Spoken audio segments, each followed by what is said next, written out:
I am getting way too old for this. Mic check, mic check. Do I sound more intimate? Hey, all you cool cats and kittens, you're listening live to the Red Rooster Lounge. Shout out to the Red Rooster Lounge. Look it up, it's an actual show.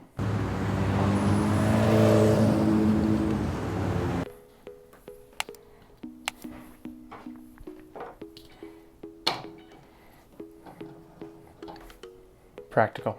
I'm just gonna leave it there.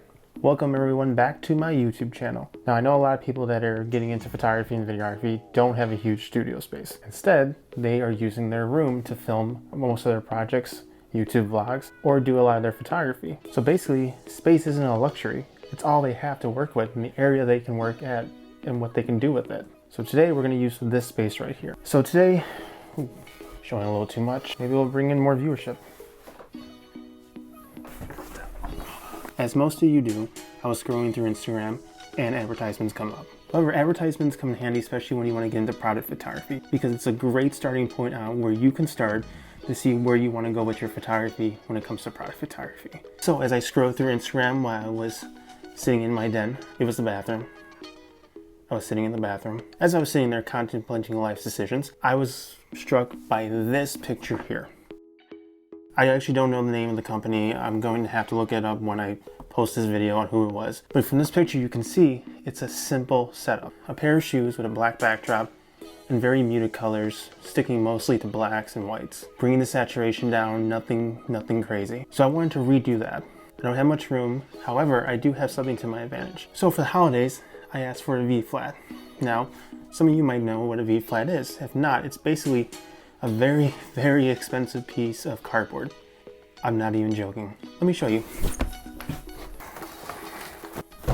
And here we are. I was not joking when I said this is basically a piece of cardboard. Moonlight. Get this one out of the way. Here is a V-flat. Now V-flat comes in different sizes. This is the middle size one. This is more for product photography and things like that. It's a lot cheaper than the bigger ones. Now there are V-flats that are designed for portrait photography, which goes from 6-7 feet high. Perfect if you especially need it for anything. If you're doing photos, you need to flag anything, you need to do a bounce like we talked about in our natural light video, which you can see here, or here, somewhere. I'll link it somewhere on here. Let's set it up right here. We have our backdrop set up. Step one. I have a pair of shoes. These are just regular shoes I have from Adidas, nothing fancy. Actually, I've used them, so they're not clean. I'm gonna have to clean them up a little bit in post. Shoes are down, like we said, our backdrop's up.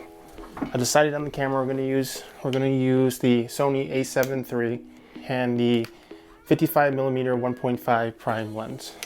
Actually, this is the 50mm 1.5, 1.8. Stand by. All right, we're back. Now I have the Zeiss 55mm 1.8 prime lens on here. So we're gonna use this camera and take a picture. Let's do a test one and see what it looks like. I'm gonna go a little bit wider with our shot so we can have a little bit to work with in post for cropping. And here we go, first shot. All right, let's take a look at that. It's not bad. There's not much going on with it. It is using natural light. One thing to take into account with this photo though, is if you notice, we are at ISO 1000 with an f-stop of 4.0. So why are we using a higher f-stop of 4.0 when this lens can go to 1.8? Well, that answer is simple. With product photography, you want more in focus. If we shot at a 1.8, which this lens can go to, we would start to blur the image a little too much and we would start to lose a little bit of the details inside the shoe. Remember, the shoe is the most important thing here because we're doing a product photo shoot. We have to go for a higher f-stop. Now, even with portrait photography, when you're taking photos of models in studios, you're gonna go to a higher f-stop. A lot of times you're gonna go to f-stop 8.0, you might go to f-stop 16 even. So 4.0 is actually still being very generous. And only the reason I'm doing that is that if you look at the ISO right now in this photo, we're at a 1000. Why are we at such a high ISO? Well, because we're right now only using the light that's inside the room. We're not actually lighting the shoes, which also makes the shoes more flat and not that interesting. So the next thing we're going to do is we're going to add a light to the shoe. Let's do it. So which light are we going to use? Well, we're going to use this light right here, the Nanolite Forza 60. It also has a softbox on it. Now we are going to be using a C-stand as well. Now I get it, not everyone owns a C-stand when they're starting out. They're expensive. However, you don't need a C-stand to do this shot. All you need is someone to actually even just hold the light for you if you need to. We just have to bring the light over the shoe so it's directly down. You'll see what I mean in a second what I'm going for. That's all you need. Yes, I'm using a C-stand, but I'm also here by myself. So I gotta do what I gotta do. Let's get to it. Talk to me nice, talk to me honestly. Look in my eyes, don't let it fall on me. Say you're a good guy, make me believe it. Don't wanna hear it, I wanna see it. See how rewind, when we rewind, it feels so nice. We time, you I know how to make me feel right. I can't help how this sweet talk. I'm already on my way. I'm pulling up, don't be late. All right, so how are we going to take out some of this light spill that's going to the background? Simple. We're just going to take our black piece of paper that we used in our natural light course, and we're going to put it over the light and connect it so that it doesn't spill over as much. You'll see what I mean when I put it up there.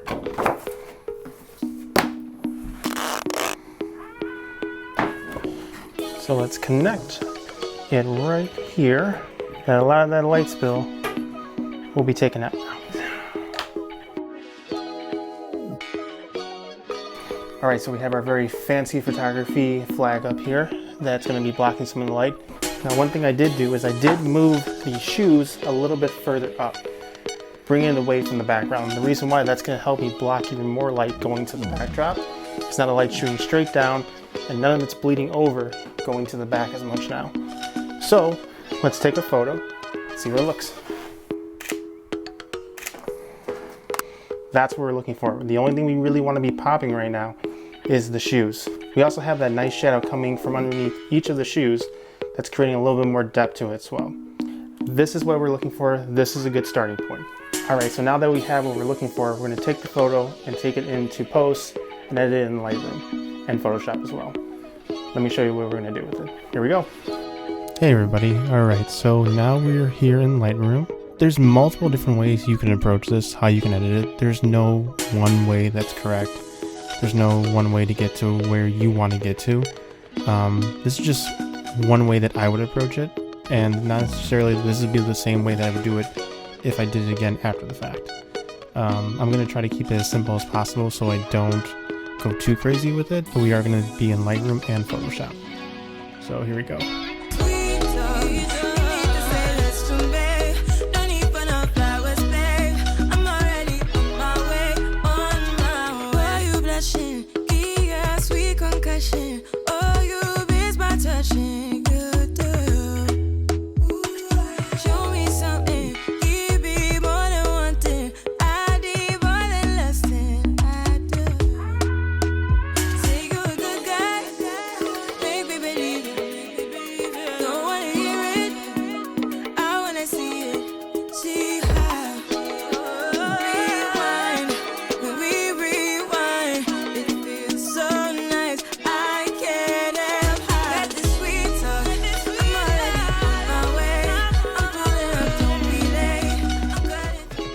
And there you go.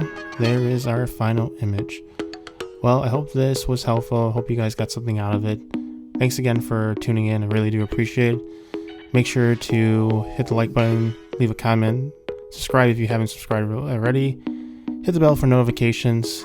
I will really appreciate it. Thank you guys again for joining me.